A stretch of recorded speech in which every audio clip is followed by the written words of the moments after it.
Hi guys, मैं हूं आपकी होस्ट समीरा और आज हमारे साथ है अनिरुद्ध दवे। सो अनिरुद्ध, फर्स्टली वेलकम टू वीरल बयानी।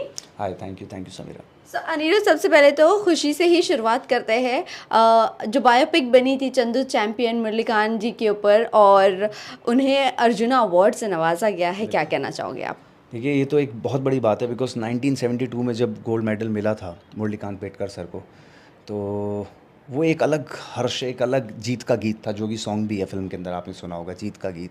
अब सिनेमा एक वो भाषा, एक वो बोली है, एक वो नैरेटिव फॉर्म है कि वो बात बहुत आगे तक गई और वाकई वो उस लेवल तक पहुँचे और समझा गया कि वो उनको अवार्ड मिले, है ना, जिस चीज़ के लिए वो डिज़र्व करते हैं। तो जो स्टोरी टेलिंग है वो बात बहुत दूर तक गई जी जी। और लोगों ने देखा। आज देखिए ना, ऐसे अनसंग हीरो जो कि सांगली के अंदर थे, आज उनको बच्चा बच्चा जानता है। आप अगर देखेंगे तो चंदू चैंपियन एक ऐसी फिल्म है कि हर उम्र का, चाहे वो छोटा बच्चा हो चाहे बड़ा हो, हर किसी ने उस कैरेक्टर से बहुत कुछ सीखा है और उनको ये लाइफ टाइम मिलना ही था। इस फिल्म के बाद मिला, वो और भी ज़्यादा खुशी की और हर्ष की बात है। So thankful to Kabir Khan sir, to the ministry, और जिन लोगों ने उन्हें नॉमिनेट किया होगा कि यस यार, ये तो डिज़र्व करते हैं। अब तक कहाँ थे, अब तक क्यों नहीं मिला? अब मिला, मिलना था, सूनर और लेटर मिलता है। वक्त बदलते वक्त नहीं लगता। क्या आपने एक्सपेक्ट किया था कि जिसका जो मकाम है, जिसको जो हक है, वो फाइनली आज मिल गया और मिलने वाला होगा या मिल सकता है? आपने कभी एक्सपेक्ट किया था जब आप ये बायोपिक कर रहे थे? देखिए, उतना अंदाज़ा तो नहीं था, लेकिन जितना कभी, जैसे कि मेरी कार्तिक की बात हुई थी, तो उन्होंने बताया कि he was himself there on the set and वो वहाँ पर आए थे और कितने ज़मीनी इंसान, कितने एक पैरा ओलंपियन होने के बावजूद भी कहीं पे सीढ़ियाँ भी चढ़नी थी, तो वो अपने उसके सहारे ऊपर तक चढ़े, कैसे उन्होंने मेहनत की और वो कहते हैं मुझे किसी की ज़रूरत नहीं है। तो एक ऐसा इंसान जिसने इतने हालातों से लड़ लिया, उसके लिए कोई बड़ी चीज़ें नहीं होती। और दूसरी चीज़, ऐसे इंसान की कभी कोई बहुत ज़्यादा एक्सपेक्टेशंस नहीं रहती। आप ज़िंदगी में शुक्रिया कीजिए, शिकायत मत कीजिए, मुझे लगता है। क्यों? क्योंकि अगर आप शुक्रिया किसी चीज़ का करेंगे ना, तो वो बहुत अच्छा रहेगा। ग्रैटिट्यूड रहना ज़रूरी है। शिकायत करते रहेंगे तो फिर हम अपनी चीज़ों से उबर नहीं पाएंगे। तो वो ऐसे ही रहे, जो इंसान ने ये सोच लिया था कि मुझे करना है, करना है, करना है, जीवन से कोई शिकायत नहीं, और अब जाके बिना शिकायत के भी अगर उन्हें उस चीज़ का एक सम्मान मिल रहा है, तो इससे बड़ी तो कोई बात ही नहीं है। बस शिकायत तो हमें हर मौके का करना चाहिए, चाहे वो बुरा हो चाहे वो अच्छा हो, क्योंकि जब बुरी चीज़ होती है तो कहीं ना कहीं आगे अच्छी भी चीज़ें होती है। हमारे में ये कहते हैं जब एक दरवाज़ा बंद होता है तो तो ऊपर दूसरा वाला खुलता है। 70 दरवाजे और खोल खोल देता देता है, है। हाँ। आप भी ये चीज़ मानते होगे, राइट? जी बिल्कुल।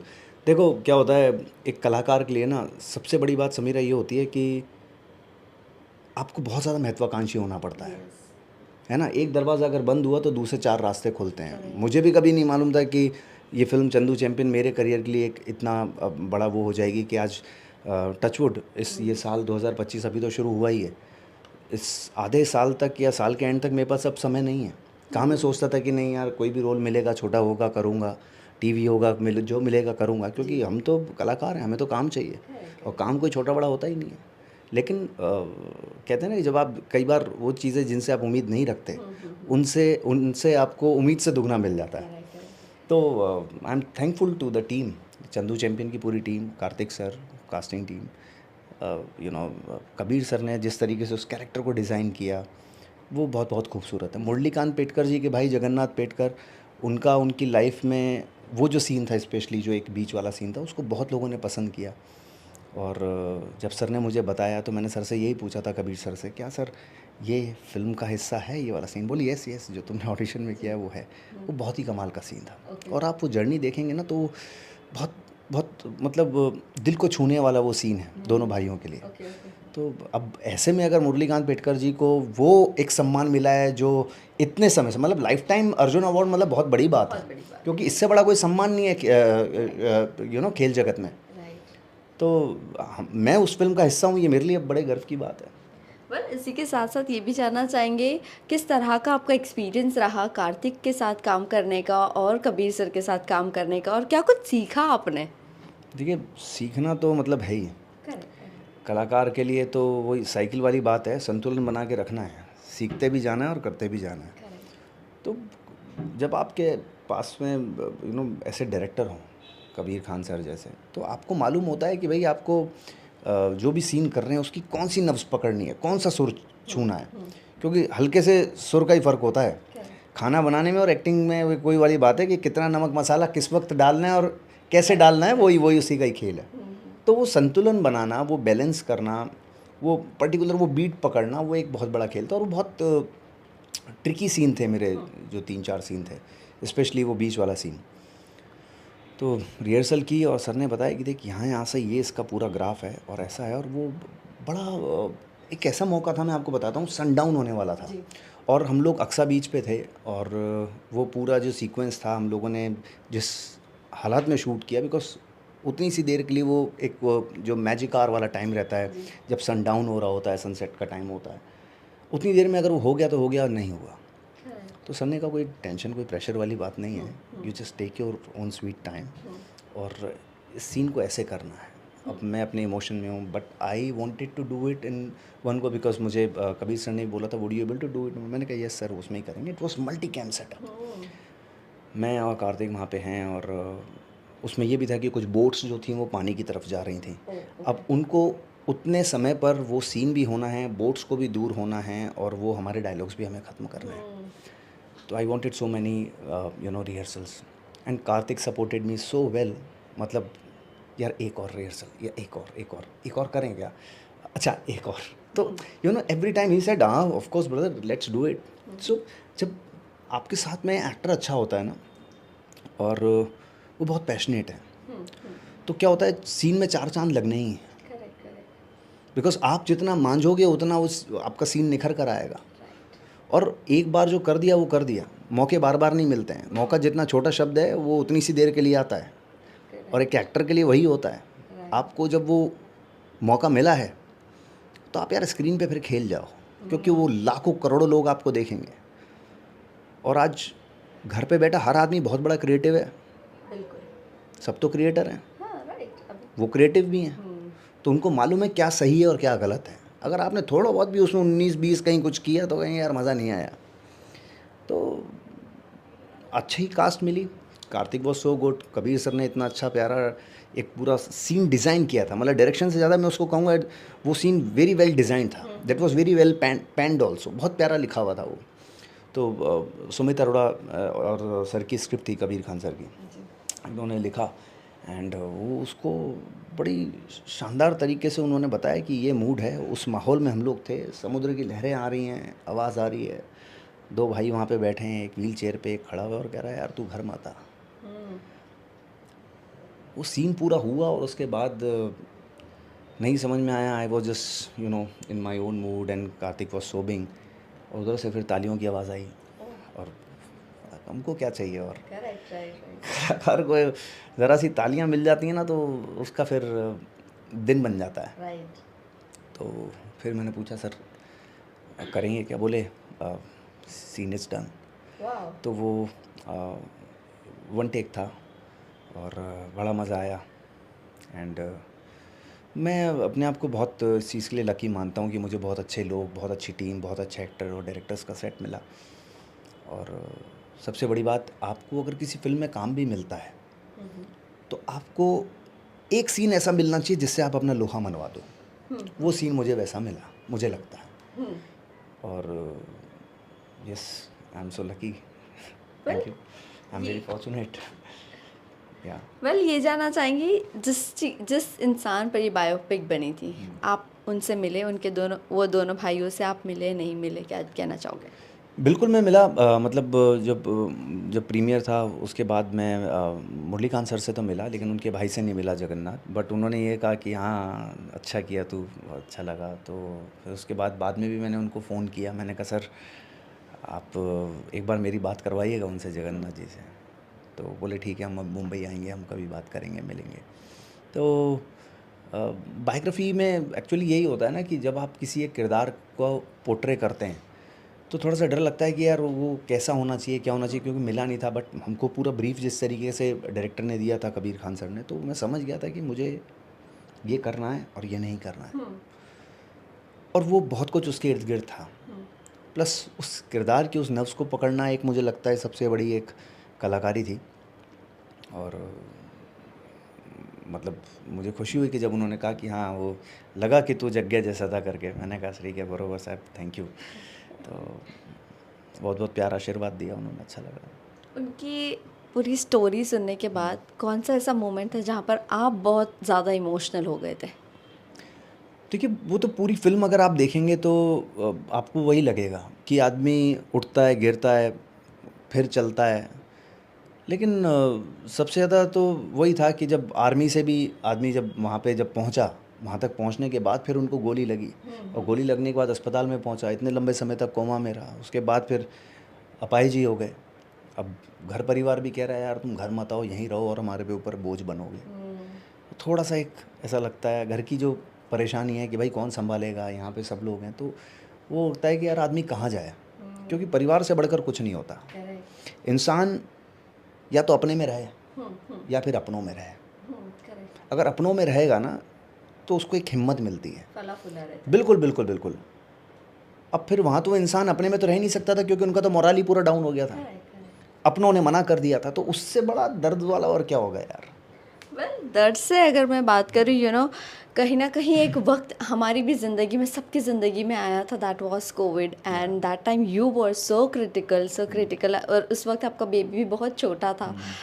दैट टाइम कभी अभी ऐसे लगा आपको, क्योंकि उस वक्त है ना लोगों की, कहीं ना कहीं हमें लगता है ऐसे कि इंसानियत लोगों की मर चुकी थी, लोगों ने अपने माँ बाप छोड़ दिए थे, अपने बच्चे छोड़ दिए थे, बट क्या उस वक्त आपने किस तरह की हिम्मत रखी थी? देखिए एक समय बाद ना आदमी खुद की हिम्मत पर भरोसा छोड़ देता है। जब कोई आदमी बहुत लंबे समय तक अस्पताल में रहता है ना, तो खुद की हिम्मत, वो लोग उसका शायद मोरल बढ़ाने के लिए, उसकी हिम्मत बढ़ाने के लिए कहते होंगे, लेकिन कुछ ना कुछ तो एक एक शक्ति होती है, मुझे लगता है। एक कुछ दुआएं होती हैं, कुछ लोग आपको हिम्मत देते हैं, आपके लिए प्रार्थना करते हैं, दुआ करते हैं, अरदास करते हैं, उससे बढ़कर कुछ नहीं है। और मैंने उस चीज़ को महसूस किया कि बहुत सारी चीज़ें पहले मैं ऐसे सोचता था यार क्या ये कर्मा वर्मा की सब बातें करते हैं, क्या होता है नहीं होता, बट होता है।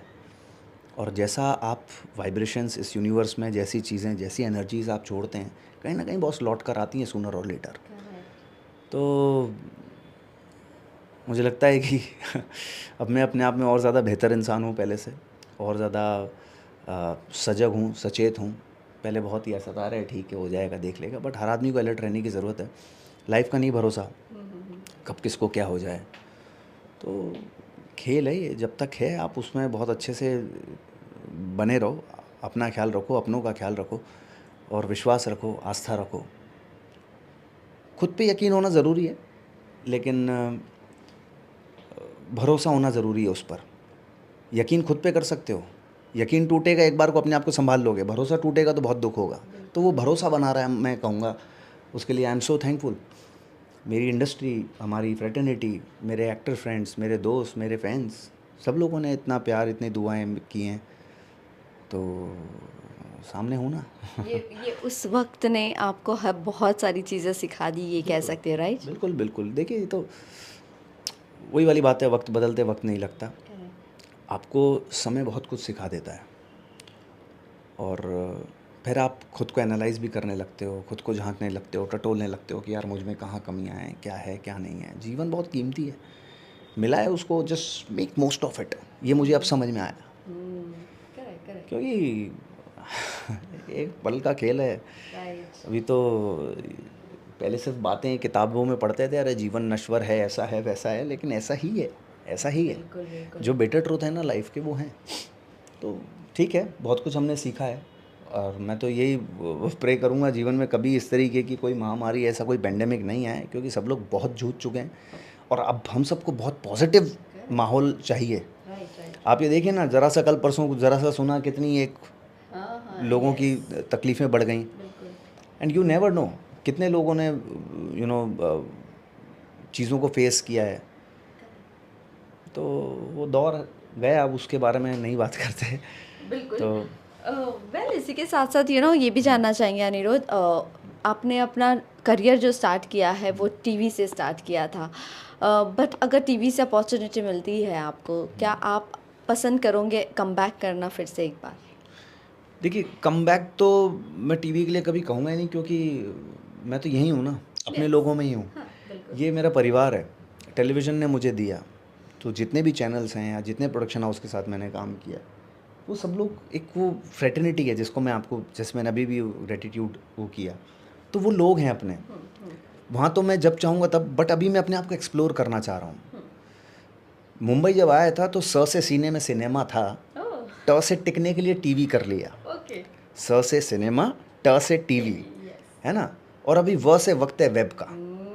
तो वेब वाले जोन में अभी हाल ही में ठुकरा के मेरा प्यार आई है हमारी एक सीरीज़, बहुत अच्छी है, बहुत अच्छा उसका सीज़न चला, नंबर 1 शो ऑफ 2024 रहा।